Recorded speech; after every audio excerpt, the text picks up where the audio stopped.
कौन से SIM cards आपके लिए अच्छे हो सकते हैं, कौन से सिम कार्ड के प्राइसेस या फिर उसके जो टैक्स रहते हैं वो आप लोगों को सस्ते मिलेंगे, और कौन से सिम कार्ड का range all around the Philippines आप लोगों को अच्छा मिलेगा। हे गाइस, व्हाट्स अप, कैसे हो आप लोग and welcome back to the channel. तो आज इस वीडियो में मैं आप लोगों के साथ शेयर करने वाला हूँ कि अगर आप लोग फिलीपींस में आओगे तो अपने लिए आप लोग सिम कार्ड कैसे ले सकते हो। क्या है ना कि इसका वीडियो मुझे बहुत पहले बना देना चाहिए था, बट कुछ रीज़न की वजह से मैं या तो एक तरीके से भूल गया या फिर जो है वो इस वीडियो को बनाने में डिले हो गया। बट आज इस वीडियो में मैं आप लोगों के साथ फिलीपींस में सिम कार्ड कैसे ले सकते हो उसकी सारी फुल डिटेल शेयर करने वाला हूँ। उतना ही नहीं, मैं आप लोगों के साथ इस वीडियो में ये भी शेयर करने वाला हूँ कि कौन से सिम कार्ड्स आपके लिए अच्छे हो सकते हैं, कौन से सिम कार्ड के प्राइजेस या फिर उसके जो टैक्स रहते हैं वो आप लोगों को सस्ते मिलेंगे, और कौन से सिम कार्ड का range all around the Philippines आप लोगों को अच्छा मिलेगा।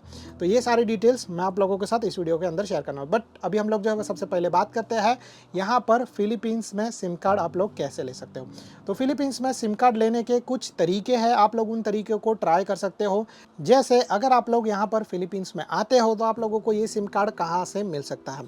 तो एज यूजुअली सब किसी भी कंट्री में आप लोग जाओगे तो वहाँ पर एयरपोर्ट पर आप लोगों को सिम कार्ड मिल जाता है। वैसे ही सेम यहाँ पर फिलीपींस में भी एयरपोर्ट पर, सारे के सारे एयरपोर्ट पे आप लोगों को जो है वो ये सिम कार्ड मिल जाएगा। और हाँ, अगर आप लोग ये सिम कार्ड एयरपोर्ट से लोगे तो उसका एक नेगेटिव पॉइंट भी मैं आप लोगों को बता दूं कि ये सिम कार्ड जो है वो आप लोगों को बहुत ही ज़्यादा कॉस्टली मिलेंगे। वैसे मतलब सारे कंट्रीज़ में जब आप लोग जाते हो और एक सिम कार्ड के लिए पे करते हो एयरपोर्ट के ऊपर, सेम वही कॉस्ट में आप लोगों को जो है वो ये सिम कार्ड आप लोगों को सारे जगह पे मिल जाएगा। सेम फिलीपींस में भी आप लोगों को वैसा मिल जाएगा, बट ये सिम कार्ड थोड़ा सा कॉस्टली रहेगा। जनरली वो लोग क्या करते हैं कि आपको जो पैक देते हैं वो पैक का मतलब जो डेटा पैक हो गया, कॉलिंग पैक हो गया या फिर मैसेजिंग पैक हो गया, उसका जो रेंज रहता है वो बहुत ज़्यादा होता है एज अ फॉरेनर के हिसाब से, जिसकी वजह से आप लोग को ये लोग जो चार्ज करते हैं वो बहुत ही ज़्यादा होता है। तो इसके लिए जब भी आप लोग एयरपोर्ट के ऊपर सिम कार्ड लेने के लिए जाओगे तो आप लोगों को सारे सिम कार्ड कॉस्टली मिलेंगे। जनरली जो है वो स्टार्ट हो जाता है प्राइस रेंज 1000 पैसोस से लेकर ऑलमोस्ट 1800 या फिर 2000 पैसोस के ऊपर डिपेंड करता है आप लोग कितना दिन का जो है वो सिम कार्ड, कितने दिन के लिए सिम कार्ड लेते हो, कितना जो डेटा पैक यानी कि कितने जीबीज़ का इंटरनेट आप लोगों को चाहिए, आप लोगों को कॉलिंग चाहिए कि नहीं चाहिए, आप लोगों को मैसेजिंग चाहिए कि नहीं चाहिए। तो ये जो सारा चीज़ है वो उसके अंदर इंक्लूड होता है। उस हिसाब से लोग जो है वो ये सिम कार्ड आप लोगों को सेल करते हैं। दूसरा जो वे है वो आप लोग आराम से जाने के बाद मॉल से सिम कार्ड ले सकते हो। तो जैसे मतलब इंडिया में होता है, आप लोगों को पता है कि सारी गैलरीज होती है, तो आप लोग जो है वो जब मॉल में जाओगे तो मॉल में आप लोगों को सारे सिम कार्ड कंपनी की गैलरीज मिल जाएगी।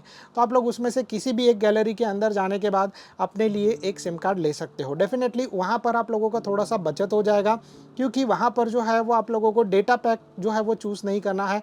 आप लोग बोलेंगे मुझे सिर्फ सिम कार्ड चाहिए, फिर उसके हिसाब से मैं अपना डेटा पैक खुद ही जो है वो रिचार्ज करवा लूँगा या खुद ही जो है वो करवा लूँगा। So it's well and good, और आप लोग जो है वहाँ से भी एक छोटा सा डेटा पैक लेके अपना काम कर सकते हो। तो एयरपोर्ट पे जो आप लोगों को रेंज में मिल जाता है, फॉर एग्जांपल जो हो गया 1000 पैसोस, आप लोग वही मॉल में जाओगे तो ये जो है वो रेंज थोड़ा सा कम हो जाएगा। फॉर एग्जांपल सिम कार्ड और डेटा पैक एक महीने के लिए आप लोगों को 500 पैसोस के अंदर मिल जाएगा। बट दोनों भी डेफिनेटली जो है वो दोनों भी डेटा पैक, दोनों भी सिम कार्ड जो रहेगा या दोनों के अंदर जो रेंज है जीबीज़ का वो डिफरेंट रहेगा। बट स्टिल आप लोगों को जो है वो ये चीज़ सस्ते में मिल सकता है। बाकी आप जब होटल में रुके रहोगे तब डेफिनेटली आप लोग होटल का वाईफाई यूज़ करोगे। जब ओनली सिर्फ बाहर जाओगे तभी आप लोग जो है वो अपना डेटा पैक यूज़ करोगे, अपना इंटरनेट यूज़ करोगे, तो जिसकी वजह से ये डेफिनेटली कन्वीनियंट हो जाता है। फिर इसके बाद आप लोग एक और जगह से सिम कार्ड ले सकते हो जो आप लोगों को बहुत ही सस्ता मिलेगा, बट वहाँ पर एक छोटी सी चीज़ का रिस्क आ जाता है कि ये जो सिम कार्ड आप लोग लेने वाले हो वो सिम कार्ड में मे बी आपके साथ कुछ ट्रिकी हो सकता है, आपके डॉक्यूमेंट्स जो है वो मिसप्लेस हो सकते हैं, तो वैसा एक छोटा सा सीन हो सकता है। बट आप लोग ये सिम कार्ड है लोकल मार्केट से ले सकते हो। आप लोगों को लोकल मार्केट से ये सिम कार्ड आराम से 30 पैसोस, 50 पैसोस, 100 पैसोस, 120 या 150 पैसोस, डिपेंड जैसे आप लोग जाते हो और आप लोग को जो बंदा जो है सामने है वो कितना सही तरीके से, मतलब अगर उसने फॉरेनर देख लिया तो डेफिनेटली जो सिम कार्ड आप लोगों को 30 पैसों में मिलने वाला था वो 50 या 100 पैसोस भी मांग लेगा। तो वैसा सिचुएशन भी हो सकता है। और यहाँ पर फिलीपींस में जो है वो एक चीज़ होता है कि किसी भी चीज़ के ऊपर प्राइस टैग नहीं लिखा लिखा रहता है, तो वो लोग अपने हिसाब से प्राइस चूज़ करते हैं। कहीं पे आप लोगों को 30 पैसों में मिलेगा, कहीं पे आप लोगों को सेम सिम जो है वो 50 पैसों में मिलेगा, और कहीं पर आप लोगों को सेम सिम जो है वो 100 पैसों में भी मिल सकता है। बट ये जो है वो सिर्फ सिम कार्ड है। हाँ, इसमें आप लोगों को डेटा पैक अलग से ऐड करना पड़ेगा, बट उसके पहले आप लोगों को ये सिम कार्ड रजिस्टर कराना पड़ेगा। तो फॉर एग्जाम्पल अगर आप लोग एयरपोर्ट से लोगे तो वो लोग ये सारा चीज़ आप लोगों को करके देंगे। अगर जो है वो आप लोग ये चीज़ मॉल से लोगे तभी भी आप लोगों को ये सारा चीज़ वो लोग मॉल से करके देंगे। बट जैसे अगर आप लोग मार्केट से जाके ये सिम कार्ड खरीदोगे तो वहाँ पर आप लोगों को ये सारा चीज़ खुद ही करना पड़ेगा। उसके बारे में थोड़ा बाद में बात करता हूँ कि सिम कार्ड को रजिस्टर कैसे करना है, बट ये जो सीन है वो ऐसा होता है। फिर उसके बाद आप लोग जो है वो ये सिम कार्ड लोकल शॉप से भी ले सकते हो। तो अगर आप लोगों को मार्केट में नहीं जाना है तो आप लोगों को बहुत सारी लोकल शॉप्स रहेंगी जहाँ पे सिम कार्ड अवेलेबल लिखा रहेगा, आप लोग वहाँ से भी सिम कार्ड परचेस कर सकते हो। तो वहाँ पर भी जो है वो सेम ऑलमोस्ट प्राइस रेंज के अंदर आप लोगों को मिल जाएगा 30, 50 या 100 पैसों के आसपास। कभी कभी जो है वो लोग डेटा पैक के साथ भी सिम कार्ड बेचते हैं। तो फॉर एग्जांपल कि वो लोग आपको जो है वो 100 पैसों का अंदर रिचार्ज करके देंगे और आपको सिम कार्ड दे देंगे 100 पैसों का। तो उस तरीके से भी आप लोग ये चीज़ कर सकते हो।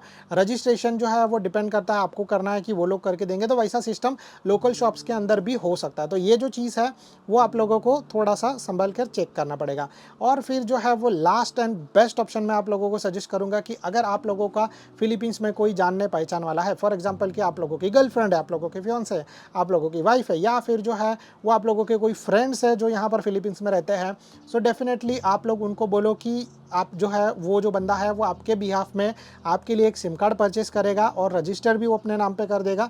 आपको सिर्फ जो है उसके अंदर डेटा पैक रिचार्ज करवाते रहना है। तो ये जो है वो बेस्ट वे हो जाता है, क्योंकि इसके अंदर आपके कोई भी तरीके के डॉक्यूमेंट्स यूज़ नहीं होंगे।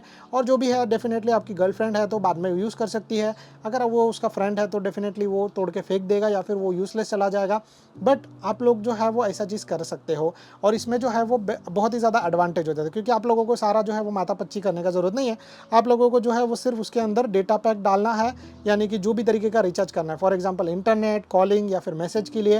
यहाँ पर फिलीपींस में जिस तरीके का रिचार्ज चलता है वो थोड़ा सा डिफरेंट चलता है, मैं आपको थोड़े टाइम बाद बताता हूँ। बट ये जो सिस्टम है वो इस तरीके से काम करता है। तो आप लोग जो है वो अपने हिसाब से इन पाँचों में से कोई भी एक तरीका यूज़ कर सकते हो सिम कार्ड परचेस करने के लिए। अभी इसके बाद मैं आप लोगों को यहाँ पर बताऊँ कि यहाँ पर जो है वो कौन सा सिम कार्ड का रेंज सबसे बेस्ट है। तो अभी तक मैं मतलब फिलीपींस में 3 साल से हूँ, और अभी तक मैंने ऑलमोस्ट सारे कंपनी के डिफरेंट सिम कार्ड्स ट्राई कर लिए हैं, और उनके अंदर जितने भी मतलब रेंज है, जितने भी डेटा पैक्स आप लोगों को मिल जाएंगे, या फिर और भी बहुत तरीके का जो सीन है वो मैं आप लोगों के साथ शेयर करूं। तो यहाँ पर जो है वो आप लोगों को मतलब जो सिम मैं यूज़ करता हूँ, जिस कंपनी का सिम कार्ड मुझे सही लगा, मैं आप लोगों को बताऊंगा कि यहाँ पर जो है वो आप लोग यूज़ कर सकते हो सिम कार्ड। मतलब सारी कंपनीज पहले बता देता हूँ। तो यहाँ पर सबसे बड़ा जो कंपनी है वो आप लोगों को मिलेगा ग्लोब, उसका रेंज जो आप लोगों को ऑल ओवर द फिलीपींस मिल जाएगा। दूसरा जो है वो है स्मार्ट, उसका कॉम्पिटिटर है, और उसका भी रेंज ऑलमोस्ट आप लोगों को सारे जगह पे फिलीपींस में मिल जाएगा। फिर उन्हीं दो कंपनीज के और दो पैरेलल कंपनीज है, पहला है स्मार्ट का TNT और दूसरा है इसका TM। तो ऐसे है, फिर दित्तो सिम है, और ऐसे भी आप लोगों को और भी बहुत सारे सिम मिल जाएंगे। तो आप लोग अपने हिसाब से कोई भी तरीके का सिम कार्ड ले सकते हो।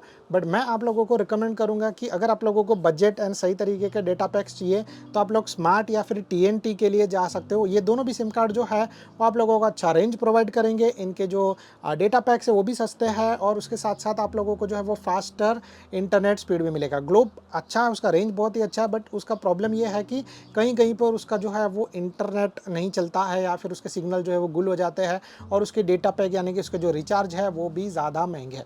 तो यहाँ पर फिलीपींस में आप लोग आओगे तो आप लोगों को किस तरीके के रिचार्ज मिलेंगे उसके बारे में बात करें तो पहले जैसा इंडिया में होता था वैसे यहाँ पर अभी तक सिस्टम चालू है। मतलब इंडिया में कैसा है कि डायरेक्टली आप लोगों ने चूज़ किया 599 का, तो उसमें आप लोगों को unlimited internet, unlimited calling and unlimited messaging मिल जाएगा। ऐसा आप लोगों को यहाँ पर फिलीपींस में कुछ नहीं मिलेगा। यहाँ पर जो सारा चीज़ है वो बहुत ही महंगा है। अगर आप लोग जो है वो सिर्फ 7 दिन के लिए इंटरनेट मांगोगे, जैसे पहला होता वैसे इंडिया में कि आप लोगों को एक टॉपअप लेना है 20 रुपया, 30 रुपया या फिर 50 रुपये वाला, उससे आप रिचार्ज कराओगे तो सर्टन अमाउंट, लाइक अगर आप लोगों ने जो है वो 10 रुपया लिया है तो कुछ 7 साढ़े 7 रुपये आपके बैंक अकाउंट में आएगा, सॉरी आपके मोबाइल के इसमें आएगा रिचार्ज वाला सिस्टम। फिर उसके बाद अगर आप लोगों ने 30 रुपये लिया है तो उसमें आप लोगों को जो है वो कुछ 27 रुपये के आसपास मिलेगा। तो वैसा सिस्टम जो है वो यहाँ पर होता है। तो अगर आप लोग रिचार्ज कराओगे फॉर एग्जांपल 299 का, तो 300 पैसों का, तो 299 समथिंग आपके अकाउंट में आएगा।